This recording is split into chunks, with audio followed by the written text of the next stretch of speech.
This is Popular Front, a podcast focused on the very niche and kind of geeky details of modern warfare with me, Jake Hanrahan. Today we're talking to Nick Waters, a Bellingcat researcher who focuses on drones and drone bombs, specifically how militant groups, jihadists, guerrillas, whatever, how they weaponize commercial drones. Not the kind of drones you see the US bombing Yemen with, the kind of drones that you can buy from Amazon and fly about in your garden if you want to. In 2017, ISIS began fixing small grenades and mortars to the drones in Mosul, flying them around the place and attacking the Iraqi military. And since then, we've seen other militant groups start using this technique. And Nick is going to be telling us all about it. To keep Popular Front moving forward, go to patreon.com/popularfront. Consider pledging, even if it's just $1 a month, it all helps. You've done a lot of work on the weaponization of what you would call commercial drones, so drones you could buy off of Amazon or whatever, or in the supermarket. Why did you decide to make that your point of research?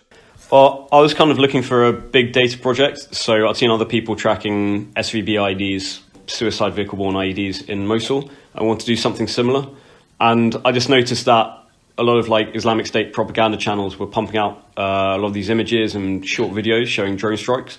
So I figured, hey, I'll start collecting them, see if I can spot patterns, that kind of stuff. So it was really the interest in the munitions that led on to the interest in drones, and then turned into this whole drone strike database, which I have now. Well, and you collected that big piece for Bellingcat, right? What was that? Can you talk to us about that? You got every single drone strike in Mosul or around there, right? Yeah, so I believe I have every single image and video of that Islamic State published of their drone strikes.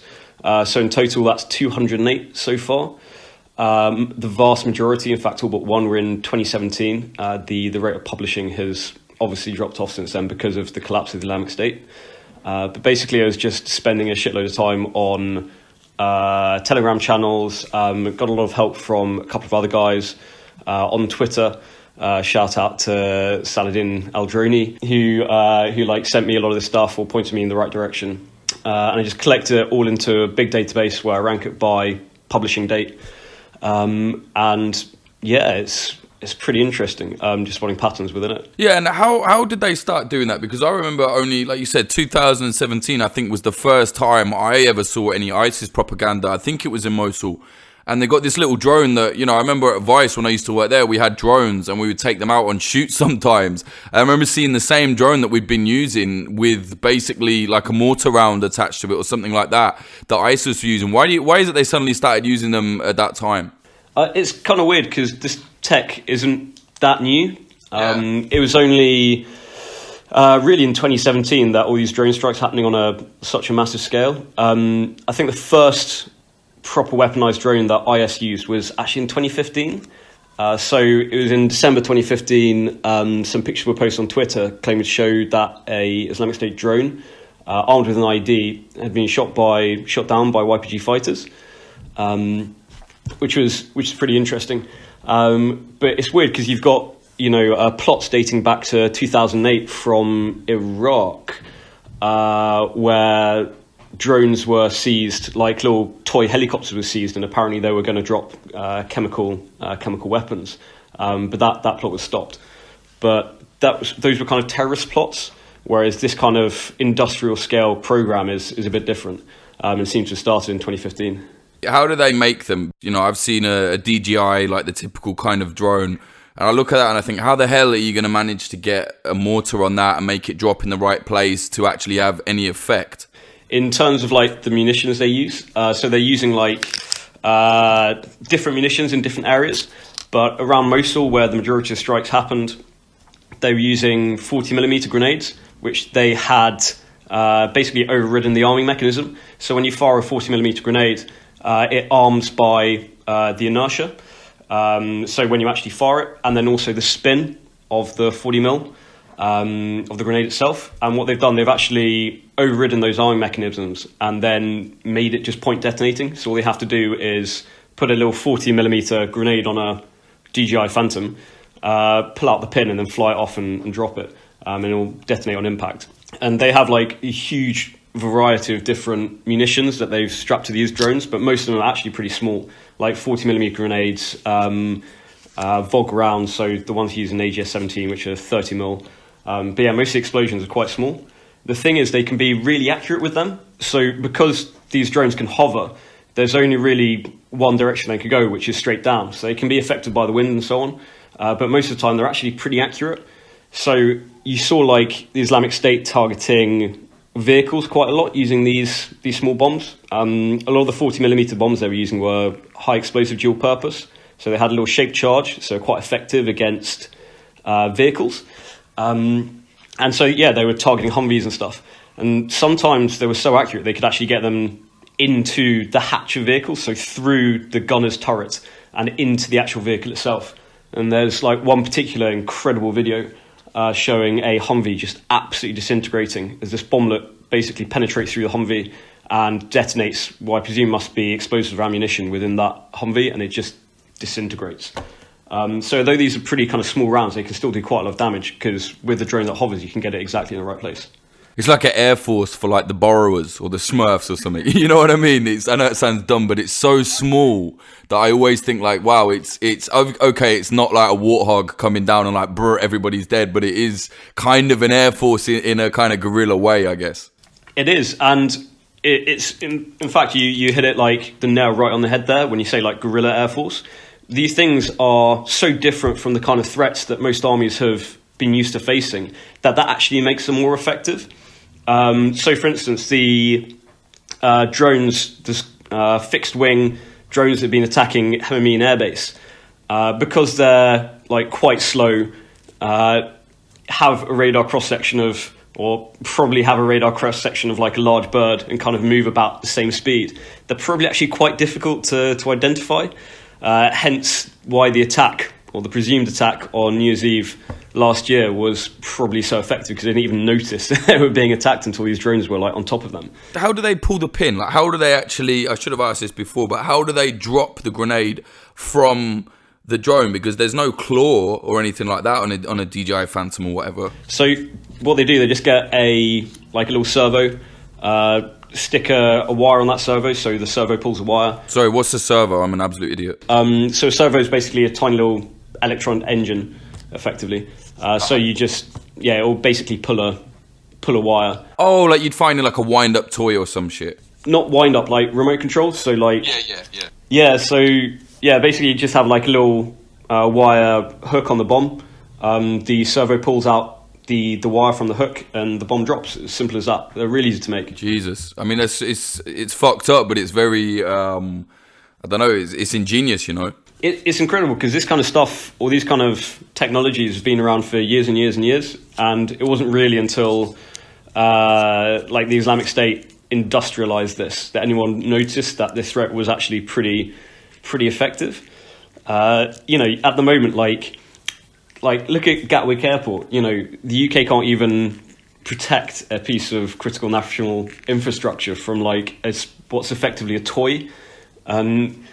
It's bizarre. Like, you've got these toys which are doing incredible damage and have like an incredible psychological effect as well. Because although the firepower is really small, because they can effectively strike anywhere, either without notice or actually making their presence known. People didn't want to like stand outside in Mosul or spend time outside, because they might get targeted by these drones. So it's not just like the firepower they have, it's also a psychological effect they have. Yeah, definitely. I was watching, I think it's James Jones's film for PBS about, I think it's just called Mosul. Was that for Channel 4? But anyway, somewhere in that footage, you see them, and when this drone comes, everybody just shits themselves, but like in a different kind of way, you know what I mean? It's just scrambling almost. And you can just see there, like what you're saying is right, the psychological effect. I guess it's almost like a sniper, but it can just, you can't really kill it, you know what I mean? Yeah, that's kind of my idea as well. Like, these should be thought of as more akin to like snipers. So although the firepower is quite small, the damage they can do, because they can strike with such precision, is actually where they're so powerful. And because they have, they go up high, so they can look down on stuff. And they're also quite quiet if they're a couple hundred feet in the air, so you can't necessarily hear them. So, you can be suddenly just hit without realizing what's happened. So I don't know if you've seen that clip that Quentin Somerville from the BBC posted when he was in Mosul, and the group he was with, got hit by one of the drones, but they didn't even realize what happened because they were like in cover behind a wall, and suddenly they just got hit by this explosion, and they didn't realize until sometime later they'd be hit by a drone bomb. And that kind of capability, the ability to put like 40 millimeter grenade exactly where you want it, isn't really something that, like far behind enemy lines, isn't really something that has been feasible until now. People had, Islamic State guerrillas had like mortars and stuff, but they're pretty inaccurate initially. You need to walk the mortars onto the target. Whereas with this kind of attack, you can hit exactly where you want first time. Yeah, it's like just having a long arm to drop a grenade anywhere, essentially. Yeah. And how did they get so many drones into Iraq? Because, they were surrounded at one point in Mosul, and I think at that point was when they were launching like the most amount of drone bombs, if I remember right. I read your work and I was looking at it. How did they get them in the country? Yeah, so the supply chain for this is absolutely fascinating. Basically, the Islamic State saw this drone program as a really high priority. They pumped millions of dollars into it. They had a series of front companies based around the world in like Denmark, the UK, Turkey, Spain as well. Some of which arrests are still happening around the world as well, based on that supply chain. And what they would do is these front companies would receive money that had been laundered. They would go out, buy these drones and parts online, and then transport them into Turkey, and then they'd be likely smuggled across the border from Turkey into Syria or Iraq.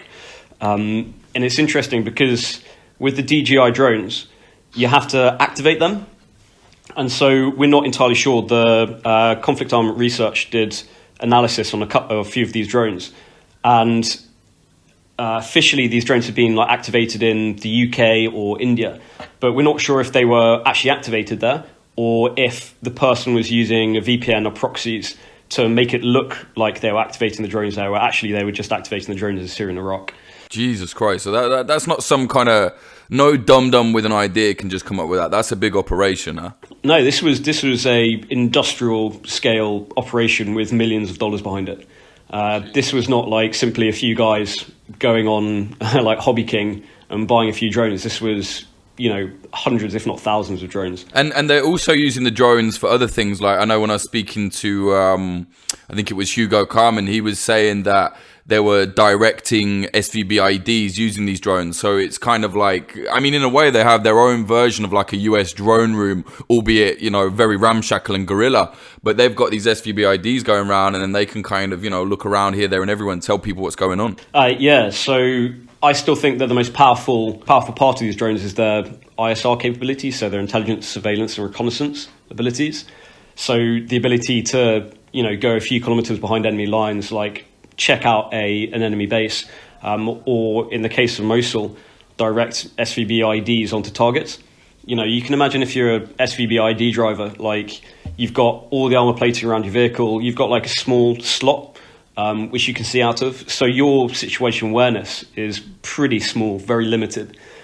So we have at least one recording of showing, or you can hear the pilot or the drone pilot directing the SVB ID onto the actual enemy position. So, you've got a very powerful weapon being directed by a drone.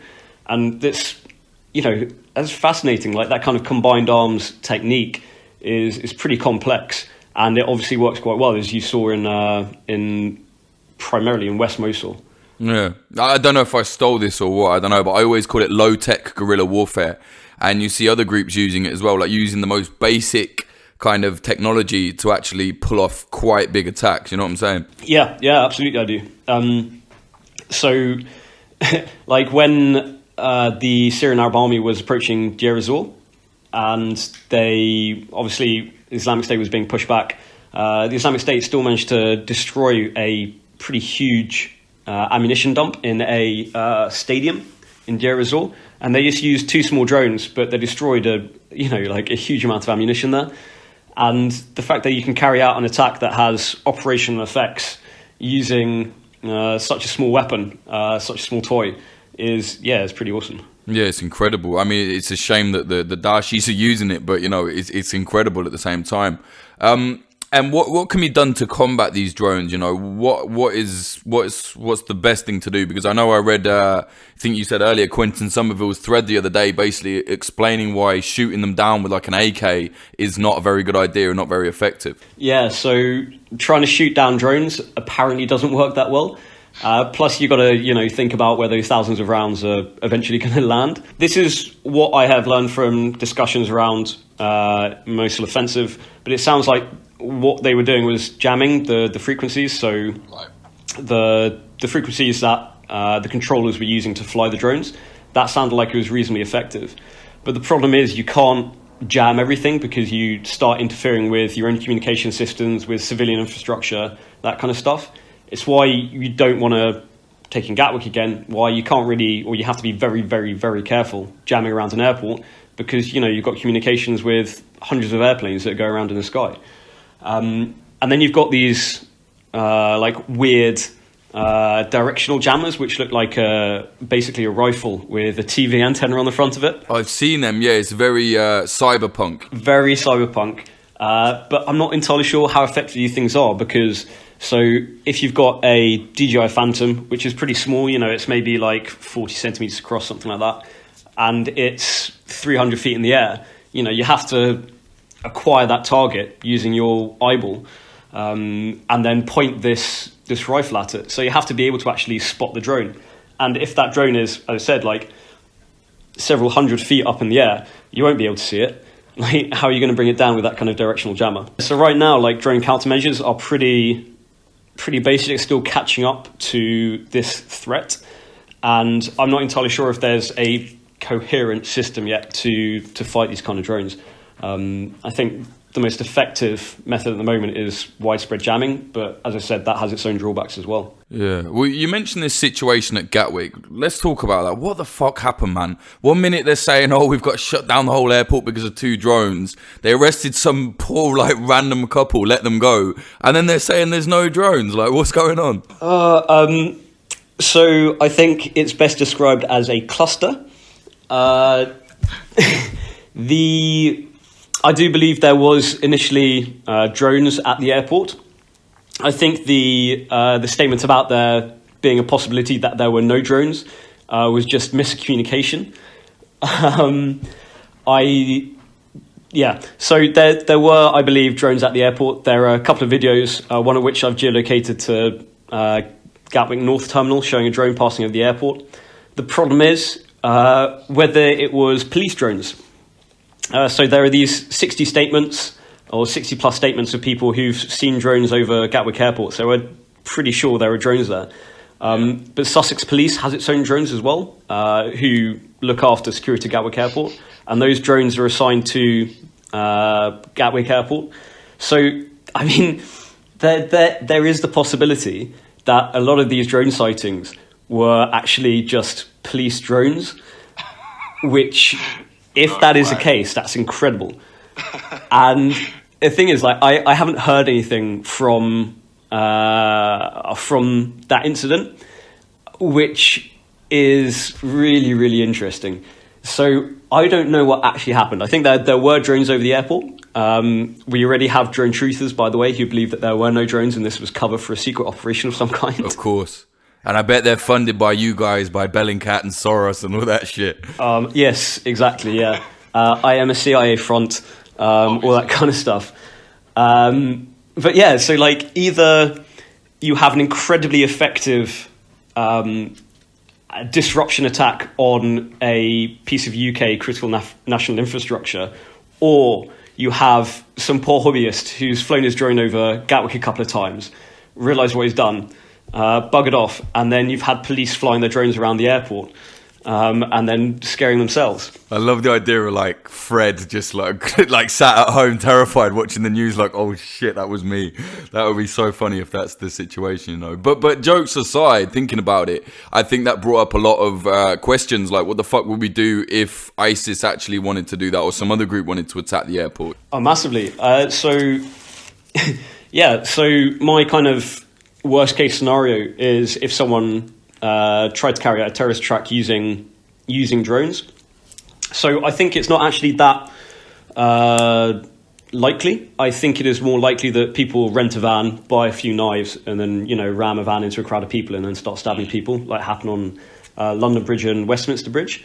But I do think that a drone attack, especially one that's spread out over a series of time or a period of time, would be really devastating because it'd be so hard to stop. I mean, we saw like in Gatwick that, all these resources couldn't identify what the actual issue was. And imagine that I had 3 different drones and 3 different small drone bombs, and I dropped one in a different location in London every kind of 3 days, and then dumped the drone like on top of a tall building or something, on a skyscraper or wherever, somewhere where no one's going to find it. You can't stop that. Like, there's no like concrete barriers. There's no way to patrol it.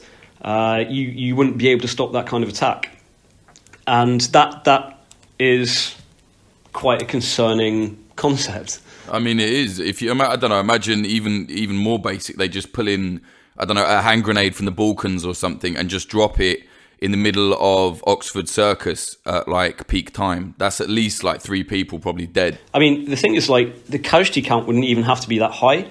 What would really matter would be like the impact and showing that the authorities had no way to stop this kind of attack or prevent this kind of attack. And that's really scary. So, for example, if you think back to, I think it was 2001 or 2002 with the Washington sniper. So, these 2 guys driving around in a car, which had been modified so that they could fire out the back of it. And it basically, shut down a significant portion of the city of Washington. And because people were afraid to get out their cars, they're afraid to pump petrol, which is where I think a lot of the attacks happened. And I think the effect of this kind of drone attack would be very similar to that kind of sniper attack, because people would just be afraid to go outside. The same effect that we saw happening in Mosul. People wouldn't want to go outside, they wouldn't want to go to public places. Like, the impact would, I think, be out of proportion to the number of casualties and to the actual firepower of this kind of attack. Without the kind of political meanings behind it, if you think about it, whilst being quite modern, the kind of commercial drone bomb attack is almost the most perfect terror attack you can think of in that sense, because, like you said, it just shuts everything down. It makes everybody terrified. Yeah, exactly. It has that terrifying effect. I think, as I said, I think this is a worst case scenario, and I think other kind of attacks are much more likely. But I think this kind of attack, it's much more difficult to create countermeasures to it. Yeah, it's still there. And what about other drone bomb attacks? I know it's not just ISIS. Like, for example, we were speaking a lot about the Venezuela drone bomb attack where they tried to hit Maduro last year. I mean, what happened with that? Did we ever really find out? Yeah, that was fascinating. That happened when I was actually out drinking with some friends. So I was incredibly drunk and looking through my Twitter feed and watching all these videos and images and trying to piece together what was happening while I was like in the back of a taxi, feeling like I wanted to throw up. But I knew that this was incredibly pivotal moment in this kind of sphere.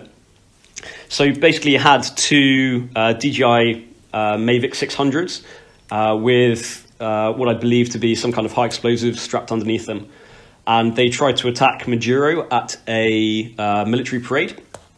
And it seems like they were either jammed or the pilots were arrested before they managed to complete their attack properly.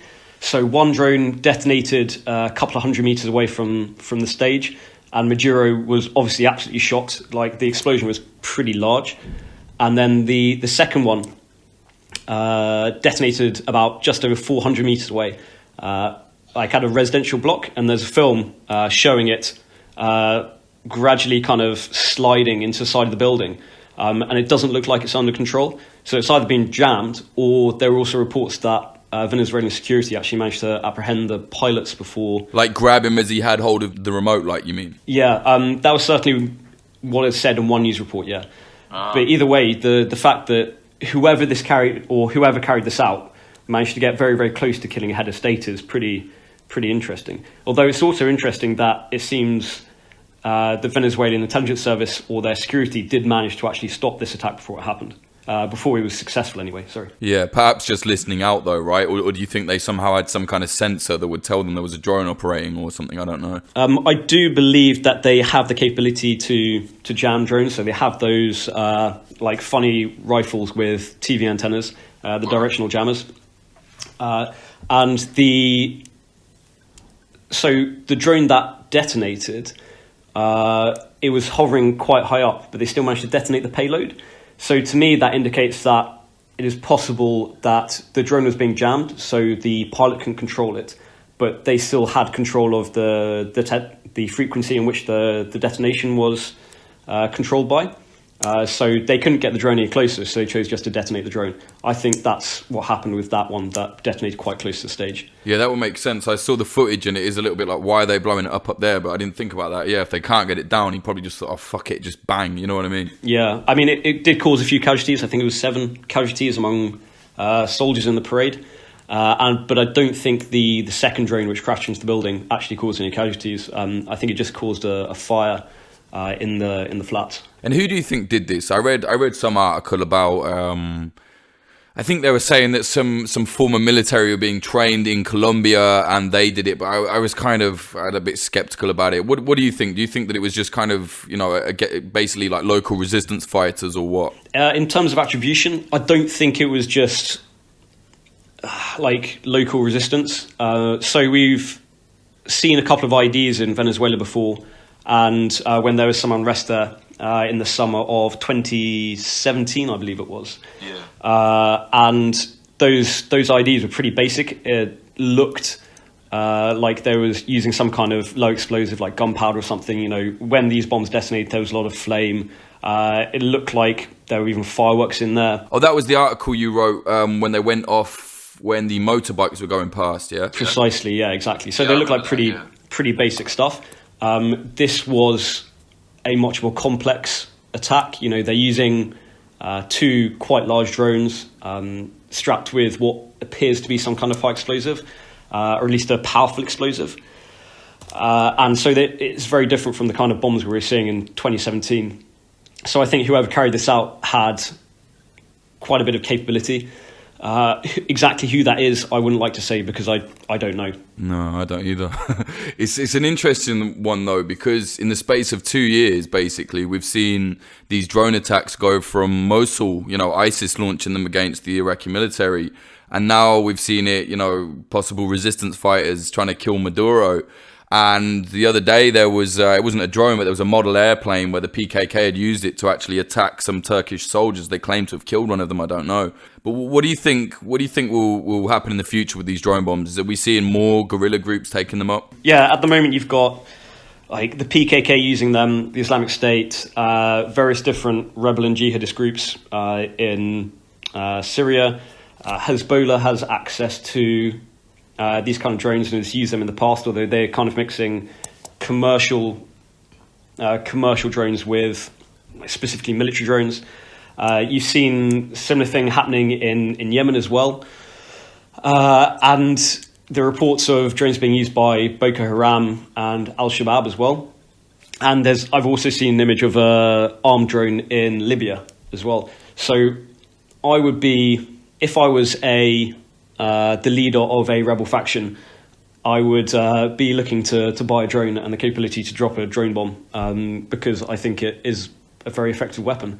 So yeah, I think we're going to see a lot more armed groups using these kind of weapons.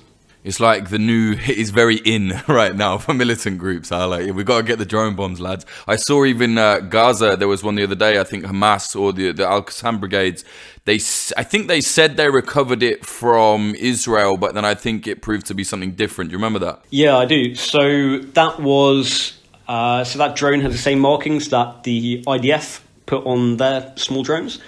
So the IDF has been using DJI Mavic 600s. I don't know if you're noticing a theme here in the kind of drones that are being used by these groups, or being used as armed drones. And basically, the IDF put or armed them with CS, so tear gas, so they can go quite deep into Gaza and drop this tear gas where they want to disperse these protesters. So there's been a lot of unrest in Gaza recently. And so the IDF has been using these drones to drop tear gas, including apparently targeting like journalists and film crews as well. Yeah, it wouldn't surprise me, to be fair. Yeah. So the drone that I think was Hamas displayed had the same markings that other IDF drones had as well. So I do think that drone was seized or shot down and then rebuilt. And they got it from the IDF. Oh, really? Oh, so it was true then. They, I guess, whether you think they modified it? Either modified it or just fixed it. So sure. Whether they shot it down or it came down for another reason, they've clearly, it looks whole. It doesn't look that damaged. So either they've repaired it or it didn't need repairing in the first place. So why DJI drones? Why DJI Phantom and Mavic? What's so good about those models? Because I think they're cheap, ubiquitous, and quite easy to get hold of. I think they're also quite easy to use as well. They're relatively cheap and effective. Oh, yeah, it's that simple. In fact, I remember I was filming in Chernobyl about 2 years ago, and my mate brought a drone to film with because obviously, it looks really good in the fallout zone and whatever. And he just had it in his pocket. And I was like, what the fuck is that? He's like, it's the drone. I was like, that's not the drone. He said, yeah, it is. Because I remember when I first saw one, it was in this huge Pelican case and now literally just in his pocket, folded up, Yeah, that's the DJI Mavic. You can get like the really small ones, which you like fold up and you can fit in your pocket. They're really, really impressive. Yeah, scary as well. It's a lovely thought to leave everyone with. So Nick, I think we got it. I think it's really good. But what's next for you? What are you working on at the moment? So I am I'm constantly working away at a short history of the Islamic State drone program, which is at about 8,000 words, but it's my nightmare because I don't think I'll ever finish it.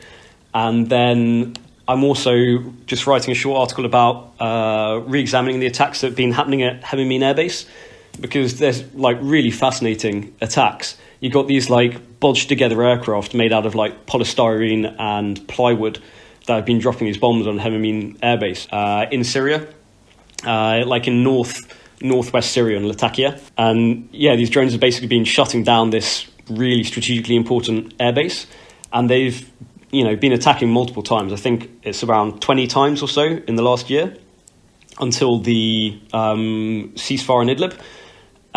And yeah, these are really kind of crappy, cheap drones, but they're just really good at doing their job, which is shutting down this strategically important airport. So I'm just going to be doing like a report looking at what kind of pieces are being used in those drones, where these drones have been found, because these drones have been found in some really interesting places, especially when you consider their range is about 100 kilometers, according to Russia. And they've been found quite a long way away from Syria, which is, pretty interesting. But you have to read the article to find out about it. Okay. Well, you mean they flew or they were taken? Or maybe they started there. I don't know. Okay. All right. Well, how can people keep track of your work? And, if they want to read that article, how can they do it? So I'm on Twitter, so N_Waters89, or just look for Nick Waters. And then I write primarily for Bellingcat. So if you're interested in drones or any kind of open source investigation, check out bellingcat.com. Really find us. Yeah, we like things like drones, open source investigations, finding GRU, spies, that kind of stuff. Absolutely. All right, mate. Thank you very much, Nick. Yeah, no worries, mate. That was Nick Waters talking about the weaponization of commercial drones and how ISIS, PKK, various other militant groups are using them against generally government forces in modern warfare.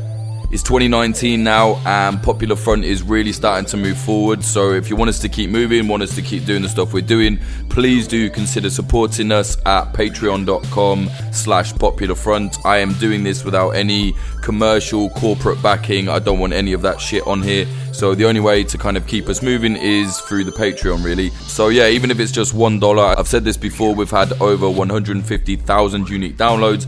If even 10% of you lot went ahead with the $1, it would be a massive difference for Popular Front and you would get a lot more stuff. Probably wouldn't notice, $1 or like 80p coming out your account every month.